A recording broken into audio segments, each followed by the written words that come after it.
Naquele tempo, um dos 12 discípulos, chamado Judas Iscariotes, foi ter com os sumos sacerdotes e disse: o que me dareis se vos entregar Jesus?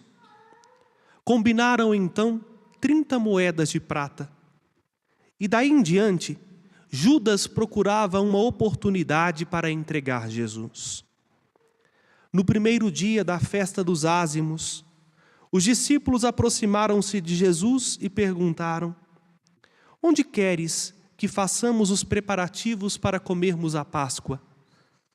Jesus respondeu: ide à cidade, procurai certo homem e mandai-lhe dizer: o mestre manda dizer, o meu tempo está próximo, vou celebrar a Páscoa em tua casa, junto com os meus discípulos.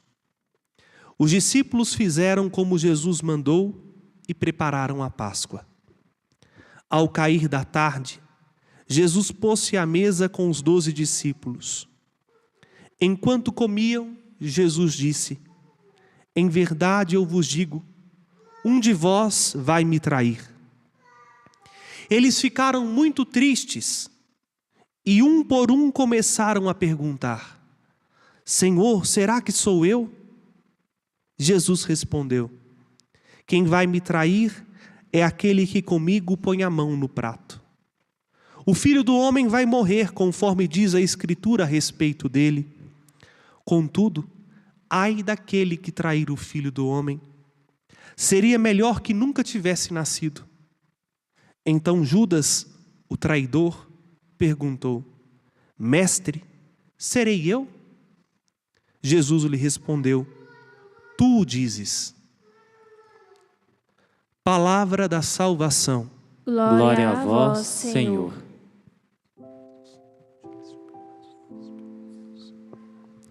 Meus irmãos e irmãs, a dinâmica da Semana Santa na liturgia da igreja vai nos apresentando gradativamente os passos que foram acontecendo nesta última semana em que nosso Senhor Jesus Cristo esteve entre nós. Como, por exemplo, segunda-feira foi o dia do jantar em Betânia, na casa de Marta, Maria e Lázaro. Hoje, ontem, Cristo entra triunfalmente em Jerusalém. Padre, não foi domingo? Domingo a gente compila tudo numa missa só, da entrada à paixão. E hoje, o dia em que Judas, ao longo do dia, vai tramar a entrega de Jesus. É por isso que a quarta-feira na igreja é sempre um dia da penitência. O dia propício ao longo da semana para a confissão, porque nós recordamos o dia da infidelidade, o dia da traição. E aqui é importante que a gente ressalte: Jesus sabia desde o início quem era aquele que haveria de o trair. Mas, meus irmãos e irmãs, isto custa entrar na nossa cabeça.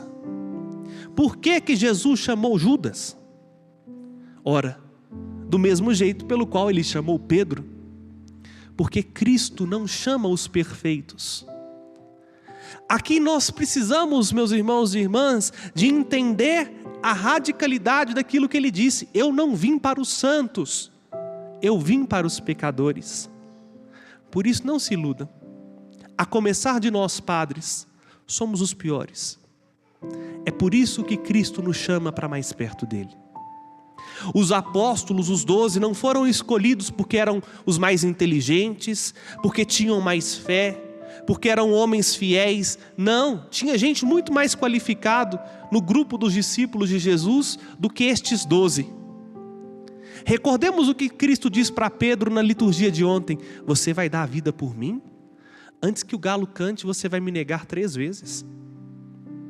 Qual a diferença de Pedro para Judas? Nenhuma. E qual a diferença de Pedro, Iscariotes e a gente? Nenhuma. O mistério da infidelidade bate à porta de qualquer um, a qualquer momento. E aqui hoje nós precisamos ser sinceros e nos perguntar como os discípulos se perguntaram. Aliás, prestem atenção no versículo 22 do evangelho de hoje. Se eles fossem tão bons assim, vocês acham que eles começariam a ficar preocupados e a perguntar um por um: ixi, será que sou eu? Por quê? Que todos, quando Jesus diz, um de vocês vai me entregar, eles começam a se perguntar de si próprios: será que sou eu? Porque eles tinham consciência do quanto ainda precisavam ser mais fiéis ao projeto que eles abraçaram e à pessoa que os amou até o fim. Agora vejam, Jesus escolhe Judas não já pensando que Judas ia traí-lo, mas amou Judas até o fim. O evangelho de ontem, de João, que nós escutamos, nós ouvimos dizer Jesus assim, que quando Jesus diz a mesma coisa que diz no evangelho de hoje, mas João aprofunda no diálogo o que Mateus não faz, né? Jesus vai convencendo Judas à conversão. Jesus insiste até o fim com Judas, porque dá a Judas nesta última ceia o primeiro pedaço do pão embebido em molho. Na tradição judaica, dar o primeiro pedaço era um ato de profunda entrega de amor. Na ceia judaica esse rito ainda acontece. Então se assenta ao lado direito, vejam, o lado de confiança do dono da casa, a pessoa que ele quer homenagear naquela noite. Quem que foi o bendito que Jesus coloca do seu lado direito na última ceia? Judas. E por que Jesus faz isso? Para amar Judas até o fim.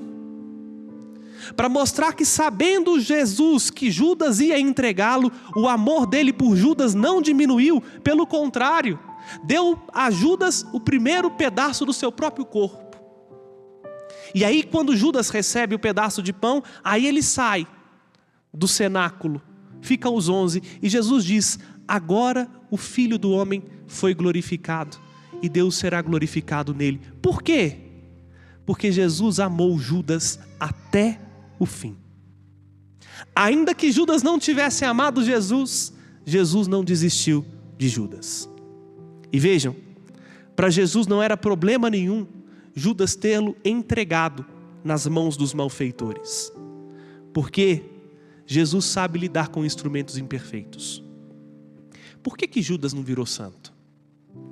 Por quê? Essa é uma boa pergunta. Pedro não fez a mesma coisa?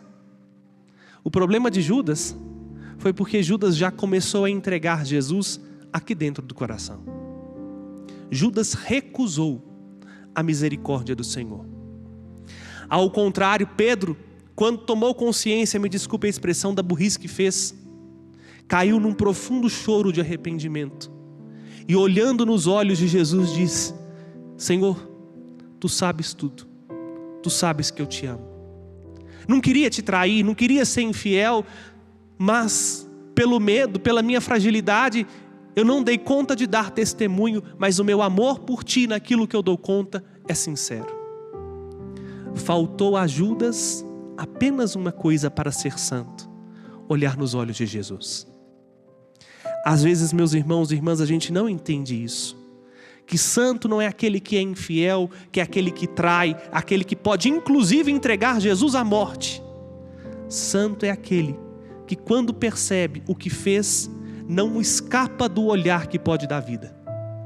Só o olhar de Jesus, meus irmãos e irmãs, pode transformar a pior das misérias, o pecado mais imperdoável, em fonte de vida, em fonte de salvação. Jesus sabia, é para esta hora que Ele veio ao mundo, a hora da cruz. Algum jeito, de alguma maneira, Cristo teria que ser entregue. Vejam, o problema aqui não é a entrega de Judas, é o coração obstinado no seu próprio pecado. Aí nós vamos olhar um pouco o que Judas vai fazer à noite, às escondidas. A noite no Evangelho é sinônimo da falta de luz, sinônimo do pecado. Já pararam para prestar atenção que toda vez que tem que pecar tem que ser escondido? Tem que ser à noite? Tem que ser debaixo dos panos, ninguém pode ver? E o que Judas coloca no lugar de Jesus? O dinheiro. Aqui está um grande risco, meus irmãos e irmãs. Porque nós não trocamos Jesus por coisas mais importantes. O grande erro do ser humano, e continua sendo o mesmo erro de Judas, é que a gente coloca o nosso projeto no lugar do projeto de Jesus. Aí a gente troca Jesus pelo dinheiro, pelo prazer, pelo sexo, pelo álcool, pelas drogas, pela língua que não cabe na boca, por outra pessoa. A gente vai trocando Jesus por preço de um escravo. 30 moedas de prata era o preço que você chegava na feira e comprava um escravo na época de Jesus. Este é o valor do Cristo para Judas, o valor de um escravo. Entendam, se a gente não examina bem o nosso coração, nós continuamos sorrateiramente nas escuridões da vida, trocando Jesus por aquilo que nos escraviza. Quem é escravo do seu pecado tem o seu pecado como seu Senhor. Se o Filho vos libertar, sereis verdadeiramente livres, diz Jesus. Hoje a gente contempla esse mistério de um homem que desde o início foi amado, escolhido para estar perto de Jesus, mas que não deixou, abriu um guarda-chuva de um tamanho e não deixou que a chuva da graça o molhasse. Judas viu tudo que Jesus fez. Judas viu tudo que Jesus falou e viu muito mais. Porque sendo ele um dos 12, Judas estava o tempo todo ao lado de Jesus. Mas só ao lado físico e não ao lado de coração. Entendam, um outro risco, nós podemos estar trabalhando para Jesus e não amá-lo de verdade. Agora aqui esta liturgia em primeiríssimo lugar é para mim, padre, amarrar a carapuça no meu pescoço e me perguntar, porque amanhã e neste horário estarei eu com todos os padres ao redor do nosso pastor Dom Valmor, sucessor dos apóstolos, para mais uma vez dizer: eu quero ser discípulo de Jesus.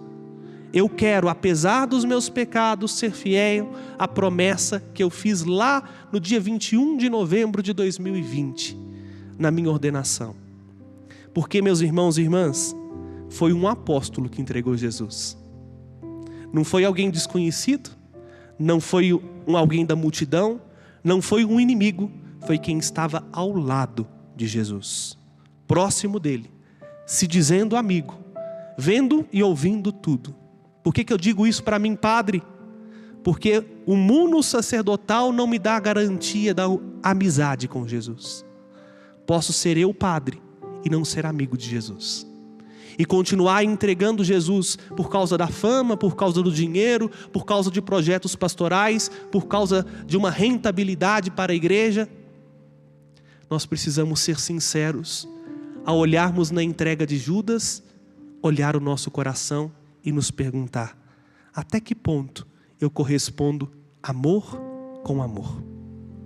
Quando chega a vez de Judas de perguntar para Jesus: serei eu? Jesus responde: tu o dizes. Não no sentido de confirmar a decisão de Judas, mas para perguntar assim: sou eu que te pergunto? É isso mesmo? Será você? Até o fim o Senhor nos oferece uma oportunidade de arrependermos e mudarmos de vida. Hoje Jesus olha no meu olho, no seu olho e diz: é isto mesmo? Você realmente quer continuar nessa vida? Dizendo ser amigo, mas estando com o coração distante de mim? Ou você se rende ao meu amor e muda de projeto? Que a misericórdia do Senhor nos alcance, para que a gente entenda de verdade que a amizade com Jesus não é trabalhar para Ele e nem fazer coisas em nome dEle. Ora, Judas fazia coisas muito importantes. Deixa eu explicar o porquê. Porque ele era o econômico do grupo. Era ele o responsável por pagar as contas do grupo dos 12. Uma função importante, porque não se iludam. Jesus comia, Jesus bebia, Jesus tinha gastos. E um grupinho de 12 também comia, bebia e tinha gastos. Precisavam de recurso e precisava de pagar as contas. Judas tinha uma função importantíssima no colégio apostólico e se iludiu por ela, ao ponto de achar que o valor do dinheiro era mais valioso do que o valor da presença do amigo, do que o valor da presença do Cristo. Tomemos cuidado, meus irmãos e irmãs, para que a gente não troque Jesus por aquilo que nos escraviza.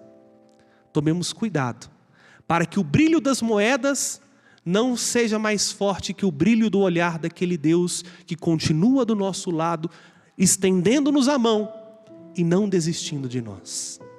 E se por um acaso, até aqui, formos infiéis, não se preocupe, Ele permanece fiel. Ele não se contradiz. Ele estende a mão e te chama de volta. Basta que, diferente de Judas, que obstinado no seu pecado, se colocou no lugar de Deus. Eu comecei a dizer isso e não concluí, né? O pecado de Judas não foi perdoado porque ele cometeu o mesmo pecado de Satanás. Qual foi o pecado de Satanás? Foi entregar Jesus, o problema de Judas? Não. Foi se colocar no lugar do Senhor e dizer: eu não tenho mais salvação. Eu não sei mais o que fazer, eu não tenho remédio. Pedro, ao contrário, quando viu o tamanho do erro que fez, se apresentou com o seu erro ao Senhor. Por isso encontrou perdão. Talvez se Judas tivesse feito como Pedro, nós teríamos igrejas hoje dedicadas a São Judas Iscariotes. Como nós temos a São Pedro, como nós temos a São Tiago, como nós temos a São João. Ora, Tiago e João é aqueles que também não entenderam nada e falaram assim: Senhor, quando o Senhor vier com a sua glória, deixa eu sentar uma à sua direita, outra à sua esquerda. Pedro negou. A gente não sabe muito dos outros, mas provavelmente tudo farinha do mesmo saco. A diferença está o que nós fazemos quando caímos. Se queremos continuar prostrados, e aí prostrados escutar o acusador, ou se nós queremos voltar ao profundo amor e escutarmos o defensor. Porque, meus irmãos e irmãs, Satanás é especialista naquilo que o seu nome diz. Satã, em hebraico, significa acusador. Ele é especialista em nos acusar.